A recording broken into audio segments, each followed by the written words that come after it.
नमस्कार दोस्तों, रहस्य गाथा में आपका स्वागत है।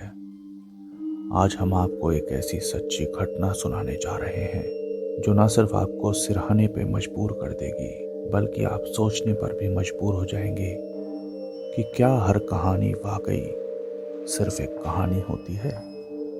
ये किस्सा है दो दोस्तों का जिन्होंने अपने न्यूज़ चैनल के लिए एक भूतिया वीडियो बनाने का फैसला किया, पर उन्हें अंदाज़ा नहीं था कि इस बार कैमरे से ज्यादा पैनी निगाहें कहीं और से उन पर टिकी हुई थी। तो आइए सुनते हैं दिनेश की कहानी, दिनेश की जुबानी। मेरा नाम दिनेश है और मैं पश्चिम उत्तर प्रदेश के एक छोटे से शांत शहर में रहता हूँ। जिंदगी यहाँ रोज की तरह एक ही ढर्रे पर चलती थी, काफी हद तक सुकून भरी और पूर्वानुमानित। मैं और मेरा दोस्त रवि दोनों एक लोकल न्यूज़ चैनल के लिए रिपोर्टिंग किया करते थे। हमारा चैनल भले छोटा था, लेकिन हम दोनों में जुनून कुछ नया करने का था, कुछ कर गुजरने का था, कुछ ऐसा जो लोगों की रूह तक छू जाए।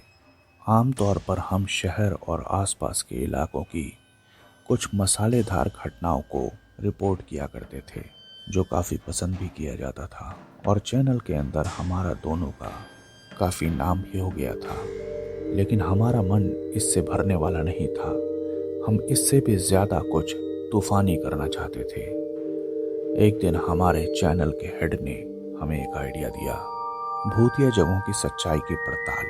उन्होंने हमसे कहा कि ऐसी रिपोर्ट्स को लोग बड़े ध्यान से देखा करते हैं, क्या तुम लोग किसी ऐसे प्रोजेक्ट पे काम करना चाहोगे। हमें भी आइडिया पसंद आया और बस तय हो गया, हम एक डरावनी डॉक्यूमेंट्री बनाएंगे। हमारी नज़र पड़ी शहर से थोड़ी दूर स्थित एक वीरान हवेली पर, जिसके बारे में सालों से कहानियां चलती आ रही थी। कहा जाता था कि वहां कभी एक जमींदार और उसकी प्रेमिका रहा करती थी, जिनकी एक विचित्र परिस्थिति में रहस्यमयी मृत्यु हो गई थी और उनकी रहस्यमयी मौत के बाद उनकी आत्मा हवेली में भटकती है। आसपास के लोगों को कई बार वहां पर नकारात्मक शक्तियों का एहसास हुआ था और कुछ लोगों ने तो हवेली में अजीबोगरीब घटना का उल्लेख भी किया है। इन सब कहानियों को ध्यान में रखते हुए हमने उस हवेली की तरफ जाने का फैसला किया। हमने एक निश्चित दिन मुकर्रर किया और रात होते ही कैमरे तैयार किए गए। मैं और मेरा दोस्त रात होते ही निकल पड़े उस खंडहर नुमा हवेली की तरफ। रवि थोड़ा सहमा हुआ था, पर मेरे भरोसे और जिज्ञासा ने उसकी हिम्मत बढ़ा दी थी। करीब 30-35 मिनट के सफर के बाद हम हवेली के पास पहुंच गए। हवेली के सामने खड़े होकर हमने महसूस किया कि ये जगह सिर्फ खंडहर नहीं, कुछ और भी है। जैसे वक्त यहाँ थोड़ा सा थम गया है। दीवारों पर काई जमी थी, हवेली की खिड़कियां टूटी हुई थी और भीतर से एक अजीब सी सड़ी सी महक आ रही थी। हमने अपने अपने कैमरे ऑन कर लिए, नाइट विजन मोड पर रिकॉर्डिंग शुरू कर दी। अंदर घुसते ही वातावरण भारी सा हो गया था। चुप्पी इतनी गहरी थी कि हमारे कदमों की आहट भी हमें डराने लग रही थी। हवेली के अंदर जाने के बाद हमने महसूस किया कि यहाँ पे कई सारे कमरे हैं। एक एक करके हमने सारे कमरों की तलाशी लेने का फैसला किया। धूल, जाले और खंडहर की गूंजती खामोशी हमारे खून को बर्फ सा ठंडा कर रही थी। तभी एक कमरे में रवि की कैमरे स्क्रीन पर कुछ हलचल दिखाई पड़ी। उसने मेरे से कहा, दिनेश देखो, कोई परछाई है। मैंने देखा, लेकिन मुझे कुछ साफ नहीं दिखा। तभी दूर कहीं से एक सरसराती खुरदुरी आवाज आई, जैसे कोई धीमे धीमे कुछ बड़बड़ा रहा हो। हम आवाज की दिशा में आगे बढ़ते हुए एक एक कमरा पार करते जा रहे थे।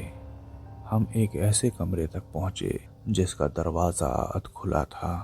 जैसे ही हमने भीतर झांका, हमारी सांसें थम गई। वहां एक आकृति खड़ी थी, धुंधली, पारदर्शी, पर शक्ल किसी इंसान जैसी। वो आकृति हिल नहीं रही थी, बस सीधे कैमरे की तरफ देख रही थी।